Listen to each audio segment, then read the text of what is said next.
Good evening, everybody. It's my great pleasure as principal to introduce this inaugural lecture, Mathematical Modelling, Mutations and Metastases. Can we cure cancer with calculus?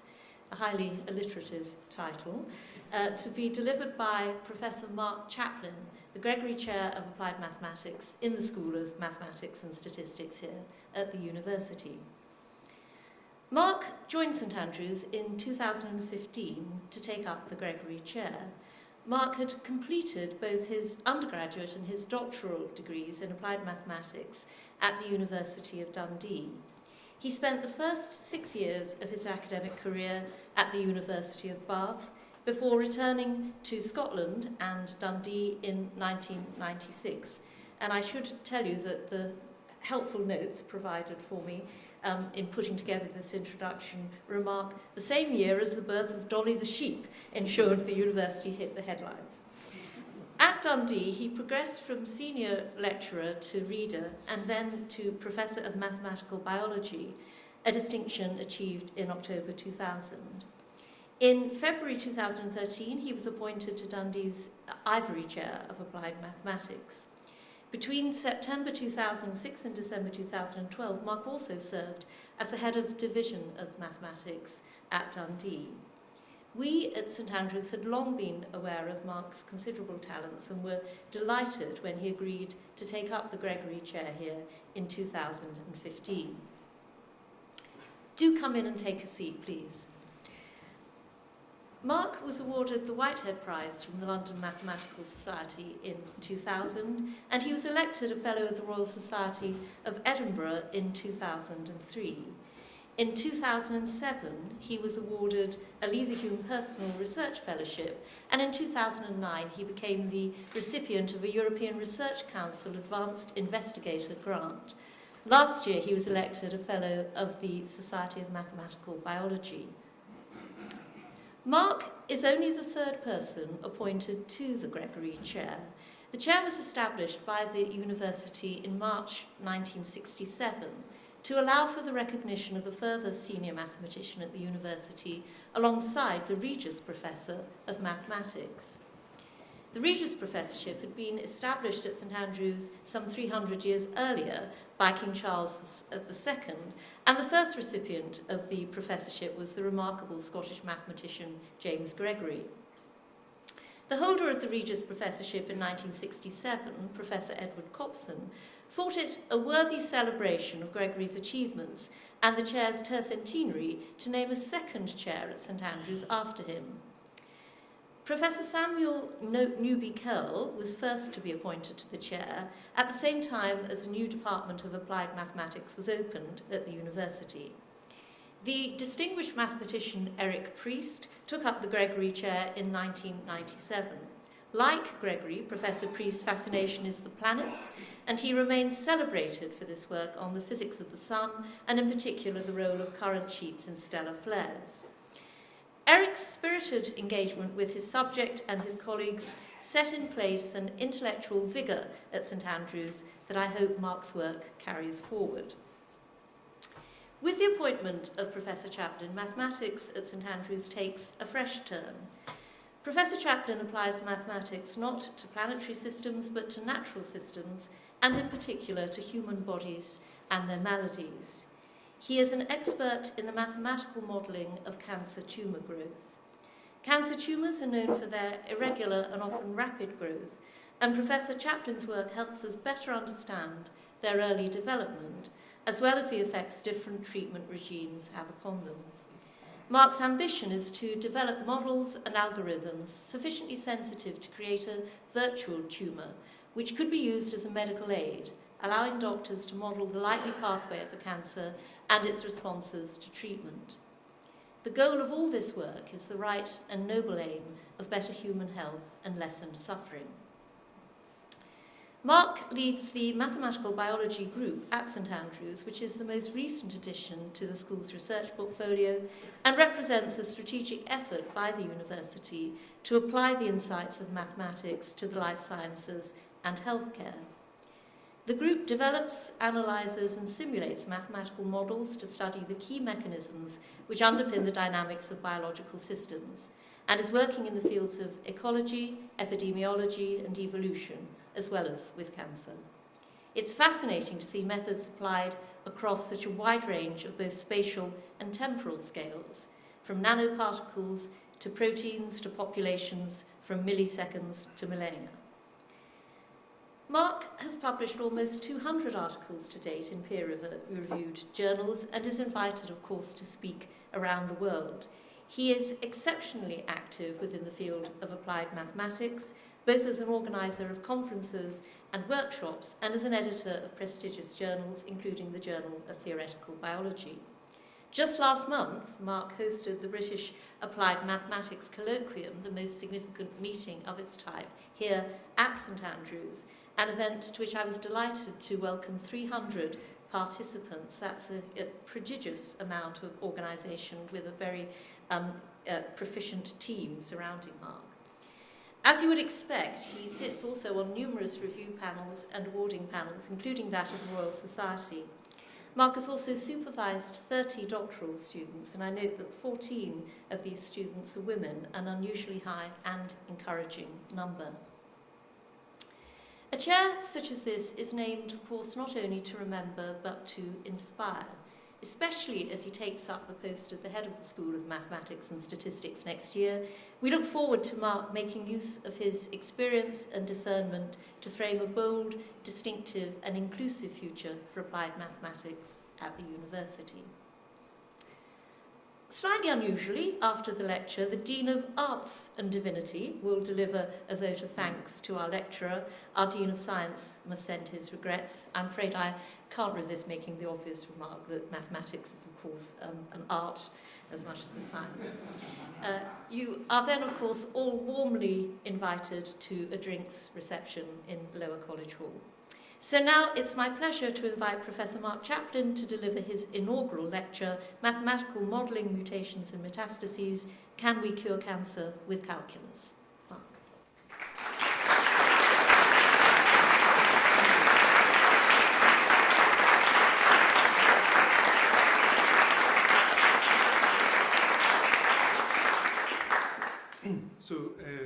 Thanks to Sally for that lovely introduction. Thanks to you all for turning up on a Wednesday evening. I'm sure two of the things way down your list to hear about on a Wednesday evening are mathematics and cancer, so I appreciate you turning up to hear what I'm going to say, but hopefully by the end of the talk you'll be convinced that mathematics can be a big help into the future. So this is just an overview of the talk. I didn't want to plunge straight into the equations and turn you all off. I just wanted to contextualise this. I mean, Sally's done a great job there giving a lovely overview of the department and the history of the Gregory Chair. So I'm going to give a little historical background and then, again, it's very nice that Sally's anticipated blind what I'm going to say. Mathematics is as much an art as a science, and the area that I would consider my area of research, mathematical modelling applied to biological and medical sciences, is indeed an art. Perhaps a black art, as some people may say, but anyway, it is. It's an intuitive subject as much as anything rigorous. And then, of course, in order to model cancer, we have to work out and understand what cancer is, and then apply our mathematical techniques to that, and try and get some insight. So it'll be a little while before we get in some equations. So hopefully that will ease you in gently, and then we'll bring everything to the end and summarise it, and look to the future and what maths can do to help doctors and clinicians. So as Sally said, I'm now the Gregory Chair of Applied Maths, named after James Gregory, and I'd like to take this opportunity to plug shamelessly the excellent history of maths research that goes on in the department. And there's a lovely website called Mac Tutor, or if you type History of Mathematics in Google, you'll get to the website. It has the biographies of every famous dead mathematician going back to Pythagoras and all the dead Greeks. And it's true. Anyway, James Gregory was around in the late 1600s, the first Regius professor, and he was an applied mathematician looking at the planets and the studies of the planets. And because I think he was a little busy, he, as we all need to do nowadays, if you have a good result, you should publish it. He didn't publish his nice results early enough, and Newton and Leibniz get all the credit for the calculus. In fact, Gregory was there first, proving the fundamental theorem of calculus from a geometric point of view. And so that gives me a nice link into what I'm going to use in the talk.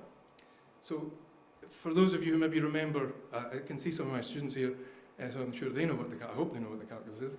For those of you who maybe remember from high school, the calculus is related. You can look at calculus geometrically or algebraically, and algebraically it's related to the rate of change of one variable with respect to another.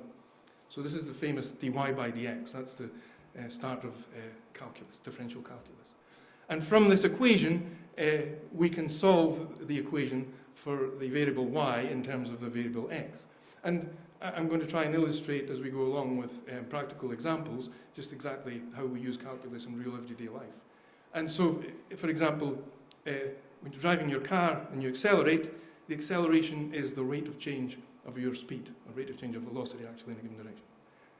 And the velocity itself is the rate of change of your displacement. So you can predict where you're going by solving simple equations. These are called differential equations.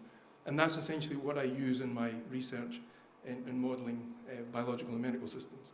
So I try and describe these systems using differential calculus, solve the equations, and rather than predict where the car is going to end up in its journey, I'll try and predict where cancer is going to end up in its journey and how you might treat it along the way.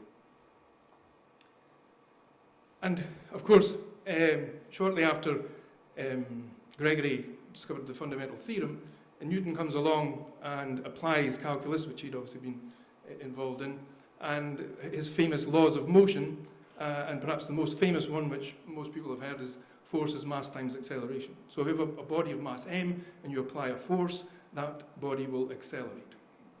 And this leads to an equation of motion for the body, and again, if you can solve that equation of motion, you can predict where the body is going to end up. And this is what I've been doing this semester. Some of my 2507 students are here. I think they turned up as late to this class as they do to my own lectures. And this is a very simple example. If you throw a particle in the air, and this is a good example of modelling as well, to the first approximation, the only force acting on that particle is gravity. So, and if you throw it in a plane with just two variables, height y and horizontal distance x, there are just two components to its motion, a vertical component and a horizontal component. And you can write down a differential equation describing the motion, and even in high school, when you're in high school and learn the basics of calculus, you can perform something called integration, integrate up. And so this is the position of the particle at any time t, under the influence of gravity. If you do a little bit of manipulation with this solution, you can predict that the motion of the particle is a parabola. Okay? Now, this is actually used very frequently these days. We're about to go into, if those of you who like tennis, we're about to go into the French Open, and I'm sure the elderly members of the audience remember the 80s and people disputing line calls. That's a thing of the past, okay? Because, that is the thing of the past. This is an example of where the model isn't quite right in the first instance, and of course, when you throw something in the air, there's not just gravity acting on it, there's often air resistance. Well, there is air resistance, actually. And you can account for that, and so you get some slightly different differential equations which are harder to solve, but you can still solve them, and that gives you a more accurate prediction of where the particle will end up. And as I've just given the game away, this is actually used all the time nowadays in sport, in the Hawkeye system. The Hawkeye system isn't some magic bit of computer software with somebody just guessing where the ball's going to land with nice computer graphics. Behind the scenes, there are people plugging in coordinates of the ball leaving the tennis head with the velocity and the wind variables, etc., and solving these differential equations very quickly on computers, and then predicting the trajectory of the ball as it travels through. And that has eliminated all disputed line calls in tennis. It's used in cricket and golf, here, tracking the golf ball and all that. That's all done solving equations of motion dating back to Newton and Gregory. So this is what I do in my work with cancer. But of course, cancer is a more complicated system. And if you have lots of particles acting together, you generate fluids and solids. And this is another very nice common application of mathematical modelling that, again, I'm sure a lot of people are not aware of. This is the River Tay, and the River Tay is made up of millions and millions and millions of water molecules. Now, if we were to try and track the particle motion of all these water molecules, it would take a long time, and the water would have gone by a long time ago before we predicted where it was going. So you can make more sophisticated models, and here is a very famous set of mathematical equations. These are called the Navier-Stokes equations, and these describe the motion of all fluids. Whether they're liquids or gases, you just change the parameters if you're in the liquid regime to the gas regime, and you can predict how fluids flow in a given spatial domain. And this is more or less, with a little few other bells and whistles, what happens every evening. Well, it used to happen every evening, now there's all during the day. This happens when somebody comes on television and makes a weather forecast. They're actually solving these mathematical equations with data that's been gathered from water pressure, wind speeds, fluid density, moisture content in the air, etc., putting these variables into these sophisticated equations and solving them, and they have to solve them computationally. And I'm sure, as again, the elderly members of the audience will remember, Michael Fish making a bit of a hash of the weather forecast some years ago when he felt that there wasn't going to be a bit of a storm and the southeast of England was rather devastated. That was down to not particularly good modelling, not particularly good data, and not particularly good computational simulation. Nowadays, the weather forecasting is much better. That's because the modelling's got better, the data's got better, and the computational techniques and resources have also got better. And the way that weather prediction is made, it's now in Exeter. It used to be in Bracknell, just outside London. There's a huge supercomputer centre in Exeter at the Met Office, and all the data is fed into these supercomputers on a daily basis to make the weather prediction each day. And the weather forecast over 3 or 4 days now is pretty accurate. And that's because of, over the last 20 years, there's been a lot of sophisticated developments in mathematics, modelling, computation, and data collection. So, and later on in the talk, what I'm going to try and show you is that we're going to try and do weather forecasting with cancer. We're going to predict how cancer grows and moves with data that's input into equations which can describe the growth. And that's because mathematics is unique. It's a fantastic subject. It has great insight into not just the natural sciences, but the life sciences. And this was noted some years ago by Eugene Wigner, who correctly said that somehow, very unreasonably, mathematics, time and time again, produces the goods and makes incredible predictions that people can use in real-life scenarios. And this was qualified some years later by another mathematician who said that what Wigner said about the natural sciences really specifically, more accurately, refers to physics. Because pretty much everything in physics is just a point mass, and then you can apply Newton's laws of motion to point masses, and it's generally easy.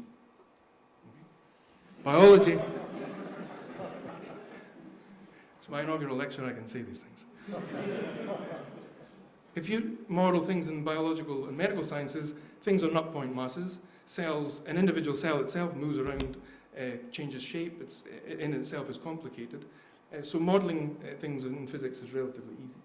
And Gelfand said that there's only one thing which is more unreasonable than the unreasonable effectiveness of maths and physics, and this is the unreasonable ineffectiveness as mathematics and biology. This was in the 60s, when mathematical biology was still quite a young subject. Of course, it's long changed since then, and we can do a lot better. So, in order to have a mathematical model of a system, I should really define what we mean by a model. A mathematical model is a description of some system, and I'll define what a system means later, using mathematical terminology. Now that can vary from statistics to pure maths to applied maths, such as differential equations that we use. And the process of creating a model of a given system is called mathematical modeling, and that's what I do as a day job, mainly. Now, of course, in order to make the model, if we recall a few slides ago, the first model that I had of a mass thrown in the air was that the only force acted on it was gravity. So the big assumption I made was there was no air resistance, And that's a big assumption, it's a simplification. And so you maybe hear people saying that all mathematical models are wrong, which in some sense is correct, but I think it's better and more accurate to say that some mathematical models are less inaccurate than others. Okay, I think that's a precise way of saying things. And if you have a good mathematical model, it just won't, it's a necessary thing to replicate what people know, that somehow benchmarks your results. If you can reproduce what's known already by measurements and data, that gives you confidence in your model. But what you want a model to do is to say something extra that people who are doing experiments currently can't see for whatever reason. Maybe the technology in the experiments isn't quite there, or it would take a long time to do the experiments. And so a real model both replicates known results and gives genuine predictions as to what might happen if you change things in the system. And that it can often be done, is about timescales. A model can give results quickly. The weather forecast can be simulated on the computers in a few hours, and that gives you a forecast for the next few days. And this was all said very eloquently in the early 1950s, that mathematical models are sort of wrong, by Alan Turing. You've perhaps heard of Turing. He was famous for the Enigma code, cracking the code in the Second World War. But after the Second World War, he turned his hand to mathematical biology, and he wrote a very famous paper in the Royal Society Journal, published in 1952, called The Chemical Basis of Morphogenesis. And this paper is the basis of modern-day pattern formation theory in mathematical biology. This is a genuine seminal paper. This paper has spawned whole research areas over the last 50 or 60 years, and allowed people to develop lots of interesting tools and techniques to study pattern formation in the coat markings on animals, for example, and other aspects of patterns in the natural world. And Turing in 1952 said that, so he was describing a model of the growing embryo, and he said this model will be a simplification, so the whole system is too complicated, you have to focus down on what's important. And then idealization, you have to make assumptions. First instance, you ignore air resistance, for example, as we've just done. And then consequently, because you've simplified and idealized, what you have is a falsification. Okay, so that's a nice way of saying the mathematical model is wrong. But if you retain the features of the system that are very important, then you should be able to make sensible predictions about the system itself. Okay, for example, if you're predicting the weather forecast, the fact that there's some dew on your grass early in the morning matters not to the weather forecast for tomorrow. But it's still some data that you might want to put into your model, but it's rather irrelevant to the long-term forecast over the next few days. So if you can retain the key features of a system and then bring some mathematics in, you can make progress in predicting what the system's going to do. And this was recognized 100 years ago or so by Darcy Thompson, who originally started out in Dundee and then moved to St Andrews. And 100 years ago, he published a famous book on growth and form, where he was one of the first people ever to realize that you could apply techniques of mathematics, in his case geometry, very precisely, to problems in biology. Okay? And his book is a wonderful example of looking at patterns and growth and form of structures in biology and applying geometrical ideas and techniques to try and see if you could predict what happens with these things. And it's still widely used today as a go-to book for the principles of mathematical modeling. Of course, a lot of the stuff in the book today is now wrong because insight into biology has really developed, and so Thompson's knowledge of biology then was at the cutting edge. Things have moved on now, but the spirit of the book still is what guides a lot of people to this day in the area of mathematical modeling in biology and medicine. So now to the not so nice bit.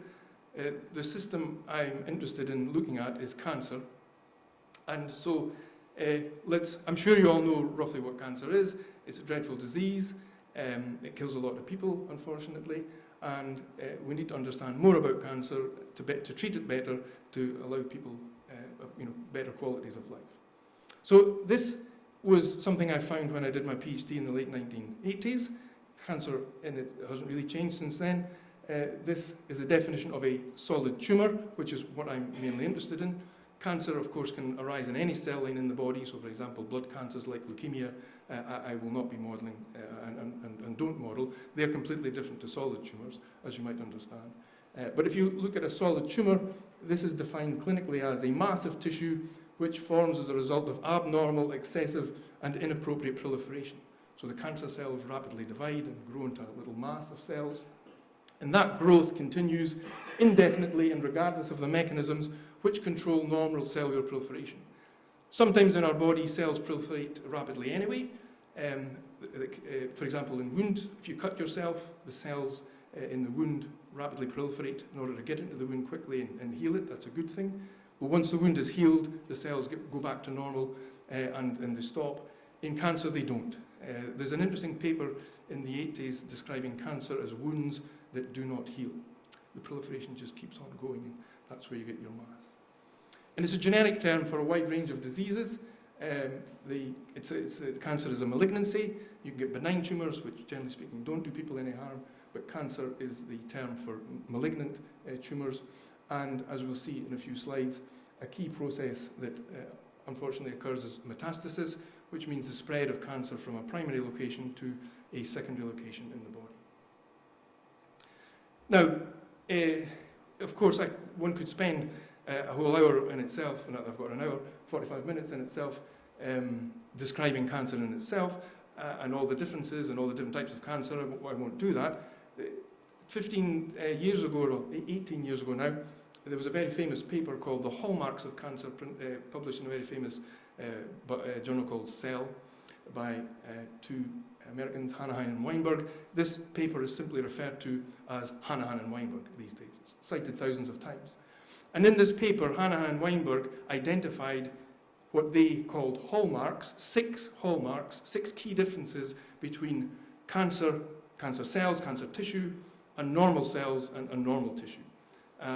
Really to try and focus in on what was important to try and really help speed up treatment. Of course, there are lots of other differences, but they are of secondary importance. So these hallmarks, they listed as follows. There are 4 hallmarks here: resisting cell death, sustaining proliferative signaling, evading growth suppressors, and enabling replicative immortality, which are concerned at the cell level or inside the cell. In particular, this one here, cancer cells develop an ability not to die. That is one of the reasons that they keep on growing and grow into cellular masses. So these 4 happen at a cellular level. The other 2 big problems in cancer are something called angiogenesis. This is defined to be the growth of blood vessels. Again, in certain scenarios, such as wound healing again, and embryonic development, the development of blood vessels is not only useful, but absolutely necessary. In cancer, it's a bad thing, because once the blood vessels arise, they basically give oxygen to the cancer and allow it to grow. And once you have blood vessels, the cancer cells can get in the blood vessels and be transported around the body, and that's a big aspect of the metastatic spread. If you have cancer cells circulating in your bloodstream, they can get out of the blood vessels in a secondary site, get into the secondary tissue, and then regrow, and you have at least twice the problem that you had with just one tumour. The other part that's important is invasion. Cancers just don't proliferate and grow up like a big balloon. They actively spread into the local tissues, and the growth is very irregular, as we'll see in the next few slides. But one of the big points of the paper of Hanahan and Weinberg is that cancer is not just a disease you can reduce to one single cause. And lots of mutations happen, lots of other things are activated. And so they said that you need to look at cancer as a sort of ecological problem of different cell types competing or helping each other, blood vessel formation, delivery of oxygen, delivery of nutrients, and then interactions with the surrounding tissue, which is called the extracellular matrix. So they wanted to look at cancer on a holistic scale rather than, let's say, a genetic mutation scale. Try and fix a genetic mutation, you cure cancer. That's not going to happen. You need to look at it in a more holistic way. And also on multi-scales, because things happen inside the cells, at the cells, and at the tissue level. And 2 big stages of the growth. There's first of all, avascular stage of growth, where the cancer will grow to about a few millimeters in diameter and stop. Then angiogenesis happens, you get oxygen and it continues to grow. And then that's also related to invasion. Here's a picture from a medical textbook again. So you can see the cancer here invading the local tissue in a very irregular and heterogeneous way. So we're going to try and develop some models to show how we can predict this and if we can help the clinicians to make better surgery. So cancer is a problem that occurs on several scales. This is a real sample of breast tissue. This white mass is a breast cancer. It's a few centimeters in diameter. If you focus in on the sort of invasive edge between the cancer and the normal tissue and look down a microscope, you will see that the purple, that's the cancer, and the white, that's the normal tissue. You can see it's very irregular as well. There's purple mixed in with white. It's not just a straightforward boundary between purple and white. It's very heterogeneous. This level makes it difficult to remove surgically. You don't want to just remove half the purple and leave a few cancer cells there, because then it can regrow. And then at the cellular level itself, inside any one cell in our bodies at any given time, lots of interesting things are happening. So cells just on their own are very interesting, and when they go wrong, that is what leads to cancer. And so you've got intracellular signaling to cell tissue level to eventually the tissue level itself. So we're going to look at some mathematical models at each level. So just to give you some statistics, cancer is the second leading cause of death worldwide after heart disease. In 2012, the latest statistics from the World Health Organization, 14 million people got cancer. And this figure is predicted to rise over the next couple of decades, unfortunately. There are various causes. Obviously, one can stop cancer before it starts by having better healthy lives, eating better, etc. But nonetheless, there are still things that are going to happen that we can't control that will lead to cancer development. So I will just play you a little video. There's an American going to speak. Shows what happens in a tumor. Here's the cells which are dividing normally. You'll see how in a few minutes. Keep dividing at the expense of the normal cells that surround them. And in 3 dimensions, once they divide enough, they start to pop out. You begin to see them with your naked eye, not just under a microscope. And then they recruit blood vessels.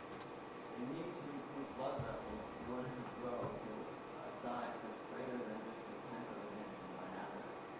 Blood vessels supply oxygen and nutrients. And the last stage is the metastatic stage. That blue cell in the middle represents a metastatic cell, and it's come from the primary tumor, invaded into the blood vessel, and now can also get out of the blood vessel, invade another tissue, and form new cells there. Okay, that's like a schematic video. I think that's one of Hanahan and Weinberg giving the talk over there, describing cancer from the start, from the mutation in one cell, rapid proliferation, angiogenesis, invasion, metastatic spread. That's it in a 1.5 minute nice little video. Okay, so that's the scene set. Now we're ready for the maths. So we'll start some modelling. I'm going to look at models on the various scales: tissue scale, cell scale, and intracellular scale. But the first sort of case study I'm going to focus on is angiogenesis, because this is, I've been doing this since the late 90s, and this is sort of my first big scientific breakthrough that we made in 1998. We published a paper which is now highly cited and used a lot. So getting back to Newton's second law and applying forces, there are sort of forced things that happen to cells that you can think of as forces. There's a process called chemotaxis.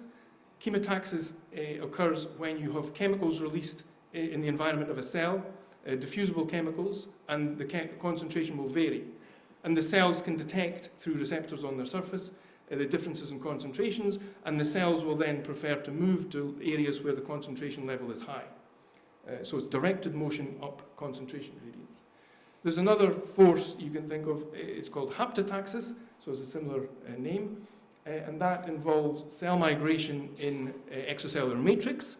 The extracellular matrix, the tissues of our body, isn't nice and uniform. There's different densities. Cells also break down the matrix. And so locally in the environment of cells, you have differing densities, and cells can detect these differing densities and again move to regions where there are higher densities of matrix.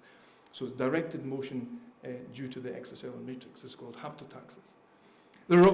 At the cell level themselves, there's interactive forces between cells. They push and pull each other. So you can think of these as adhesion, so they stick together in some cases. But cancer, the problem with cancer is the adhesion is lost, and they then repel each other and move apart. So thinking of these biological processes as forces, we can derive equations which describe the growth, invasion, and spread of cancer. But before we get to cancer, I'm going to look at angiogenesis. So angiogenesis occurs when the avascular tumour that I showed a few slides ago, cells in the avascular tumour secrete chemicals called angiogenic factors. They diffuse into the local tissues, and of course the tissues of our body are all perfused with blood vessels, and these angiogenic factors have a high concentration at the tumour and a low concentration at the blood vessels. The blood vessels, our blood vessels are made up of endothelial cells.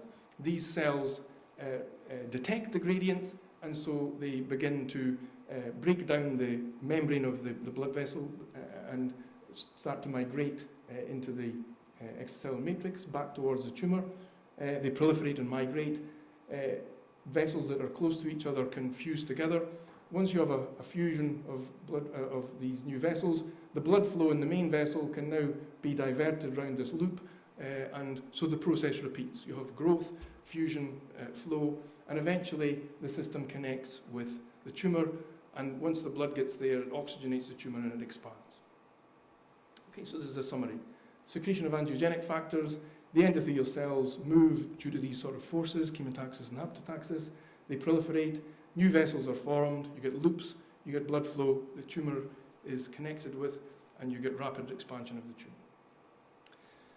So we, in the late 90s, developed a model, and the previous models of angiogenesis that were in the research literature made a lot of assumptions and couldn't quite capture the branched network effect that the blood vessels have.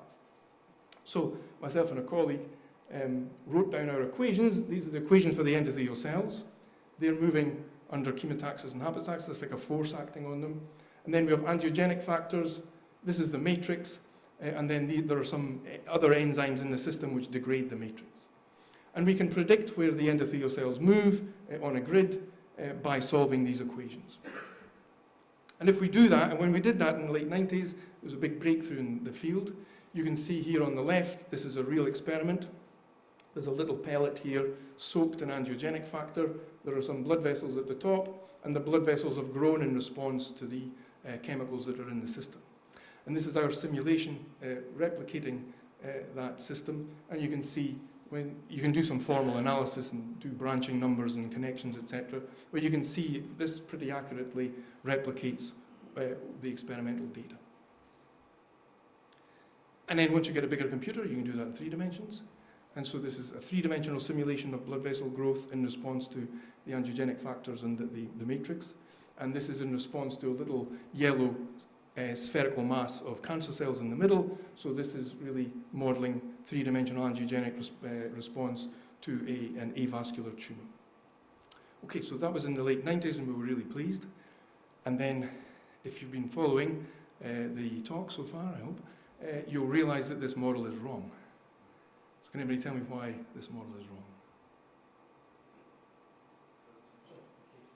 Okay, it's generically long in terms of simplification, and yes, that's true. But there's a specific thing in our model. So when I threw my ball at slide 2 and ignored air resistance, I've done something similar here.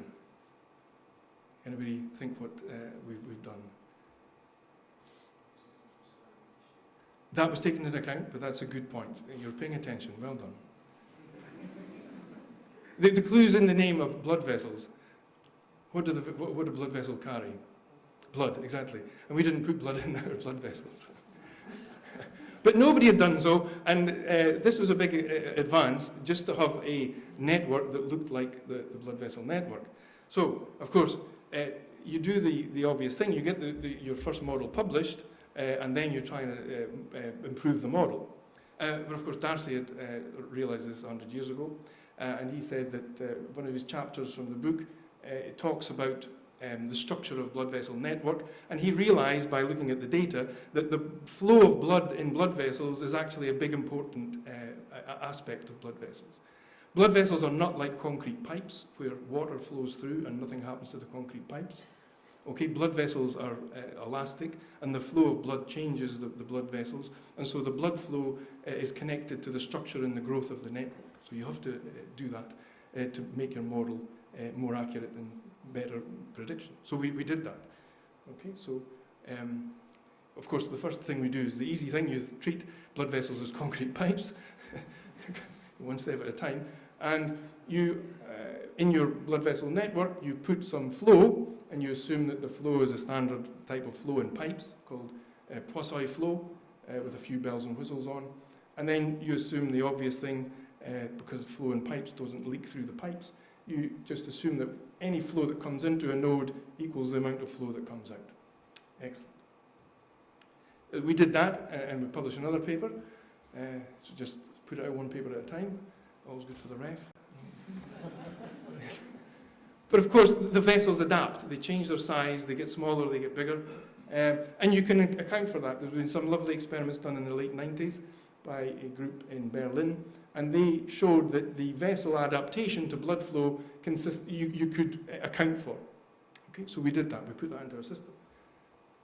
And so this is our blood vessel simulation network with adaptive growth. So this is our growth of our blood vessels, and now we can see green is a small vessel, and this means that blood is flowing through the system, and red is a bigger vessel. So this means that blood from the parent vessel has got through our system, and as it's flowing, I'll just play that again. As it's flowing, the vessels change their size, and what you find is that the blood doesn't flow everywhere in the network. It generates its own efficient channels, and you can see at the end of the simulation, we have several large red vessels, which are wide, which carry most of the flow. Okay. Now this has implications for chemotherapy treatment of tumours, drug delivery, etc. If you know the structure of your network, you can deliver drugs at a more efficient rate. Now, go forward a little bit. We connected our blood vessel model to a tumour model, and we had some very interesting results. Because of the complications of the underlying system and the what mathematicians call the nonlinearities in the model, when we connected our blood vessel model to a growing tumour model, we were expecting growth, because that's what the oxygenation does, and we hoped that the growth wouldn't just blow it up like a balloon, because that's not observed. And indeed, you may have just seen that from the simulation. This is 10 years of work in 30 seconds. When the vessels connect, because of the nonlinearities in the model, the tumour doesn't grow like an inflating balloon. You get this very interesting heterogeneous shape formation, which is interesting in itself and can, again, help people predict how it's going to grow. If you've got a complicated tumour with a complicated shape, that's not as good as having a spherical mass that's more or less localised. So this has, again, implications for clinical treatment and surgery. Okay, so that's angiogenesis, and that's a key aspect of tumour growth. So I'll now focus on other models of tumour growth that we've looked at the intracellular, the cellular, and the tissue level.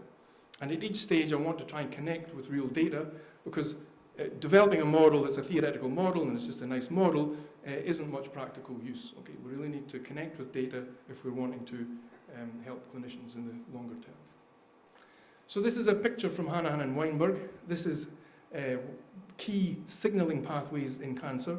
These are all key molecules that are happening in cancer cells, and all these molecules do various things. Some of them control cell proliferation, some of them control cell adhesions, some of them control cell death. I became interested in this aspect of cancer because there's a molecule here called P53. This controls cell death, and it was discovered 20, 30 years ago by a researcher called Sir David, well, he's now called Sir David Lane. He was at Dundee University, where I was, and he, I think, almost won the Nobel Prize for Medicine, and I thought I should try and work with him, because if you work with a big famous cell biologist, you can maybe get some papers in Nature if you sneak in a few equations at the end. But it didn't work out like that, unfortunately. At the time, I was doing tumour modelling at a tissue level, and so by the time I managed to work out how to get down to a cell level and write down some equations, he'd left and gone to Singapore, which was disappointing. But anyway, since I'd gone to all that hard work, I thought we'll just carry on. And one of the key things about P53, as you can see here, it's sitting in the nucleus of the cell. It's called a transcription factor, and it interacts with DNA in the nucleus of the cell with another molecule called MDM2, and it's known that the levels of these molecules, when you look at them in time, oscillate. So we thought we'd look at why the system oscillates. Now, as with all things, if you can get a system that's simpler than what you're looking at, it's better to start there. So there's an even simpler model, there's an even simpler molecule than P53. It's called HES1. HES1 itself feeds back, the protein HES1 goes into the nucleus and binds to its own mRNA, and so it sort of negatively regulates its own production. And this has been known for 20 years, and people have modelled this mathematically incorrectly. And a few years ago, with a PhD student at Dundee, we decided to model it in a full three-dimensional setting with a little spherical cell with a nucleus and a cytoplasm and a gene site. And the protein goes from the nucleus, so the cytoplasm, to the gene site. It binds to the gene site and it shuts down the mRNA. But by shutting down the mRNA, the protein itself is reduced. And if there's less protein, that means that the mRNA is less inhibited, and so you get oscillations. So we decided to do this it was a complicated spatial stochastic model, and this was the data that we were trying to replicate. And HES1 is important for differentiation of cells. And this is data from a Japanese group.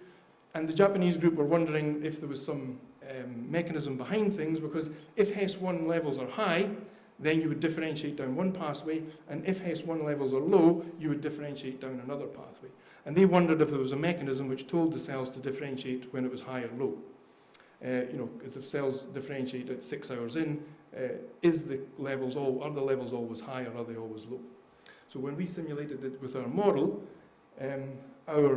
model predictions matched beautifully in a very precise quantitative way. These are hundreds of protein molecules, and that's exactly what's found in the real system. And our simulations showed that it's just random. If you look at the time of 6 hours, the molecular level could be high or low. It's just your luck, and so you would just differentiate one way in a stochastic way. Now, if you apply that to P53, here's the real data from P53, and here's our model data from P53. Again, that matches on beautifully. And these oscillations we've now shown rigorously to occur because of the movement of the molecules from the nucleus to the cytoplasm. And that insight, I think, will lead to better design of anti-cancer drugs. You should maybe focus on the nuclear pores to try and stop the molecules going in and out of the nuclear membrane, in and out the nucleus to the cytoplasm. And so our modelling is showing some real insight into these systems. Okay, at the cell level, we've looked at models of individual cells where they attract and repel each other through forces, and these are the types of equations that we have to solve. Okay, so I don't want to put you off too much. Let's just get to the simulations. So we can proliferate cells and grow them into daughter cells, and if we do that, here's what we have. Speed it up a bit. So here we have the start of a solid tumour. Excessive proliferation. We've got a bit of adhesion, so the cells sometimes stick together, but then they lose adhesion and they break apart. And so this will continue growing as a sort of spherical mass. Well, it's not quite spherical, it's a little rough sphere as far as your simulation will go. And when you look again at the simulation results, this is the end point of one of these simulations. This matches very nicely with the real data of a spheroid. In the interior, there's a slightly darker region. That means that the cells have a lack of oxygen. They're hypoxic cells. That's what these cells here are. So again, our model simulations matching very accurately the real data from the experimental lab. The other thing you can do with a four-space model, this is a little cancer cell and this is a cylindrical blood vessel. You can look at what happens when a cancer cell moves towards a blood vessel. it connects with it, and there's a lot of accurate data through nice atomic force measurements, so you can detect the forces that cells interact on each other. And in this case, in our simulation, we've predicted that the cancer cell will exert enough force, push the endothelial cells apart, and enter into the blood vessel. And if you carry this on, you can develop ways to stop the cancer cell interacting with the endothelial cells in such a way that it gets into the blood vessel. Because if you can stop the cancer cells getting into the blood vessel, you can stop them circulating in the body, and you can stop them getting out of the blood vessels, and that would be a big step forward in eliminating metastatic spread, if you can stop the process happening in the first place. And this can be done with mathematical modeling. Okay, we can also look at, of course, cells. That cell was sort of moving in a, not quite a vacuum, but an idealized space between the cell and the blood vessel. You can look at how cells interact with fibers in the extracellular matrix. Again, it's just applications of Newton's law. They pull on the fibers and move them. And here's a cell interacting. So this is a genuine in silico model, replicating in vivo data. The cell interacts with fibers, realigns the fibers, and then uses the fibers as it's a homemade road, a little track, to move along and move more effectively into its local environment. Okay, and then you can, once you've got the basic model, you can look at these are two cells, and the leading cell sometimes influences the cell behind through moving the fibers and signaling to the cell, so you can predict how cells interact with each other in the matrices. And then you can simulate lots of cells interacting together, rearranging the matrix. Of course, there's about 20 cells, but the model itself replicates experimental data very well. If you have a big enough computer, you can do this in 3D and make real predictions for spread into the tissue. So we just need a big computer. Do you have enough money, Gary? Right. Okay, tissue scale modeling, the last scale. This is our breast cancer. There's a lot of cells there, so we're like looking at the River Tay again. We don't want to model all the individual cells. We can zoom out and do a cell density model. These are some, and this is what happens in invasion. We want to look at the invasion of cells. The cancer cells secrete enzymes. The enzymes degrade the matrix, and then the cancer cells interact and move into the matrix, and so it's all a three-way feedback between the cells, the matrix, and the matrix degrading enzymes. These are our equations this time. This was a big step forward 10 years ago when we developed this model, because we introduced a new term which again allowed the modeling in the field to move forward in a serious way. We, for the first time, were able to use partial differential equations to model cell-cell adhesion, which before then had been not being done. Okay, so these are our equations. Don't really worry about the details. Oops. We can model mutations, so we can have a cancer cell population of type 1. They can mutate into a population of type 2, which would be more aggressive, and so we can model invasion in quite an accurate way. And this was the data we were trying to reproduce. This is another Japanese group looking at esophageal cancer. They had classified invasive esophageal cancers into three main types. They had infiltrative pattern A, which was pretty good, because there's a clear distinction between the cancer at the top. You can see here there's a boundary. That's the boundary between the cancer and the normal tissue. There's infiltrative pattern B, which is sort of not so good, but not completely bad. You can see that the distinction between the normal tissue and the cancer is getting a bit heterogeneous. And then there's infiltrative pattern C, which is bad news. They showed that patients with this pattern had very poor prognosis. So this is very heterogeneous. The cancer and the tissue is all mixed up together. So in our model, it's known that cell-cell adhesion in cancer is really important. And as cancer becomes more malignant, more aggressive, cell-cell adhesion is reduced and cell matrix adhesion is increased. So this is a simulation with a sort of baseline parameter values of cell adhesion, and we do indeed get invasion, but it's relatively well controlled. And if we change the adhesion parameter and reduce it, you see the spread. This is like infiltrative pattern B. The spread is more heterogeneous. And then if we change the parameter again, you can see now we've got quite a heterogeneous distribution of cells and matrix. Again, this modeling is a bit more qualitative. We need to refine the model and get more data, but the principle is there that we can tune the model to the data and then make predictions for other cancers. And we can do this for other invasive aspects. This is an in vitro assay that we can replicate. Again, our model benchmarks the wild type situation. We make one parameter value change, which replicates one change to a gene in the system, and again we get very nice connection with the real data. Okay, so take-home message so far is that the models really match nicely with the data and have hopefully potential to do better and make predictions as we go along. So we're 5 or so minutes out, and okay, I wanted you to work for your canapes. So we're going to do a bit of audience participation, as my 2 507 students know. They work hard, so they don't need to work too hard tonight. I'll look for the others. So we're going to do a modelling scenario, okay? Real life modelling. How many balls can we fit into the centre court at Wimbledon? Tennis balls. Okay. Does anybody, just give me a number, please? Oh, is it full 3 dimensions? It's a real model, yeah. I'm not doing any corner cutting, guy. Come on. Yes, full 3 dimensions. The full centre of Wimbledon court, blah, blah, blah. Come on, give me a number. The finance officer should have been here. He's good with numbers. Come on, you're as bad as my class. You're all shy. You're all reading Facebook now. Here we go. 30 million. That's pretty good.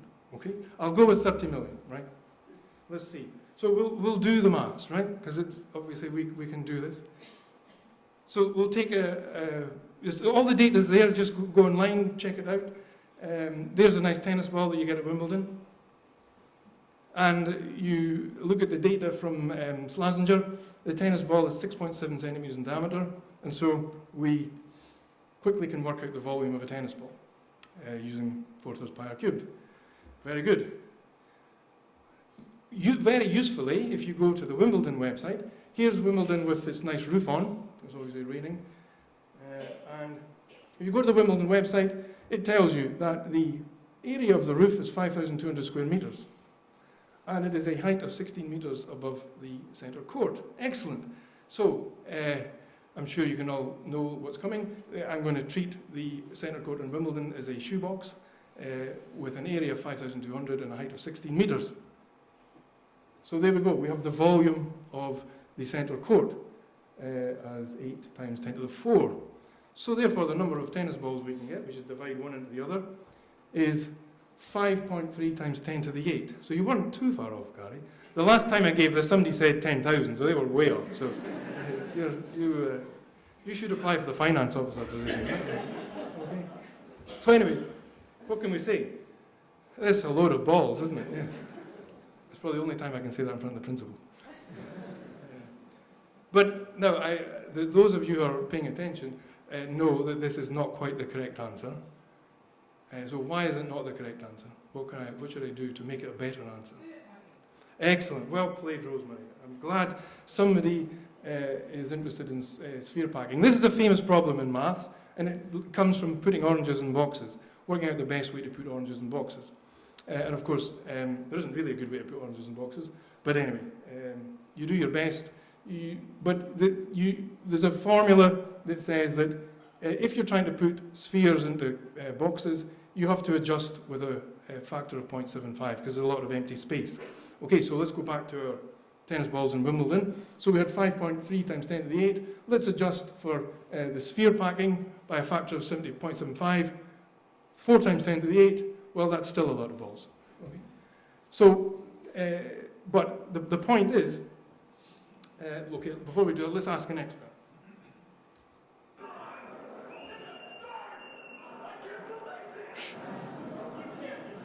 Yeah, I am serious, John. Okay, there are indeed 4 times 10 to the 8 balls in the centre court of Wimbledon. But, so this does have a point. You'll be pleased. It's not just gratuitous modelling for nothing. If we go back to this breast cancer, there are 10 to the 9 cells in that breast cancer when it's palpable at about a cubic centimetre. So that means the number of cells in here, you'd have to fill Wimbledon, you'd have to have 10 Wimbledon full of tennis balls to have the same number of tennis balls as the number of cells in this breast cancer. Okay, so that's a lot of cells. So then the key point about cancer is that it matters at the individual cell level because mutations occur at an individual cell level. So if we make a model where we've looked at the density of cells rather than individual cells, we're going to lose key information. So really, to make predictions in cancer, we need to go to this cell level. And this is like weather forecasting. This is a simulation that was recently done with colleagues in Warsaw. They have access to a big computer. This is actually a simulation with 10 to the 9 cells. Okay, so this is a serious simulation. We can now mutate individual cancer cells and see if certain mutations make differences to the final structure of the tumour. And in some cases, of course, it will, because that's why cancer is a problem. Some key mutations occur, and that leads to real problems in cancer rather than just a slow growth that can be dealt with.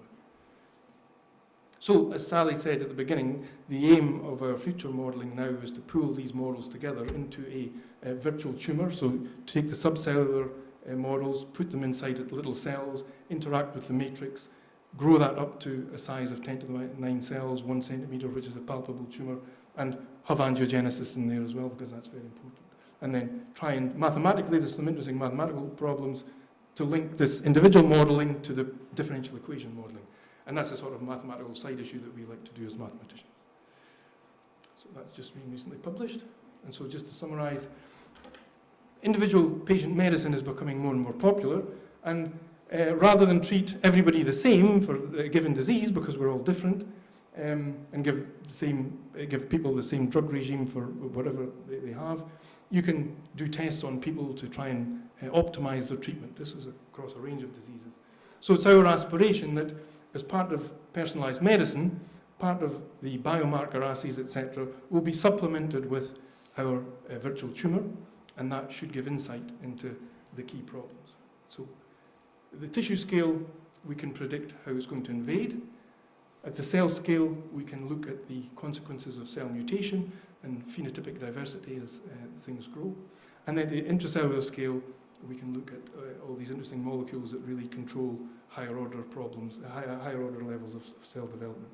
And so there's certainly implications for surgery, drug design, drug delivery, chemotherapy, drug scheduling. There's a whole range of things that we are trying to work hard and connect with clinicians and experimentalists. So, back to the title of the talk, can calculus cure cancer? It can't, okay? But I'll leave the final word with Darcy when he said that numerical precision is at the heart of the soul of science. And number, order, and position are the threefold clue to exact knowledge, and that these three, in the mathematician's hand, furnish the sketch for the outlines, furnish the outlines for a sketch of the universe. And I would add the development of a virtual tumour. Thank you.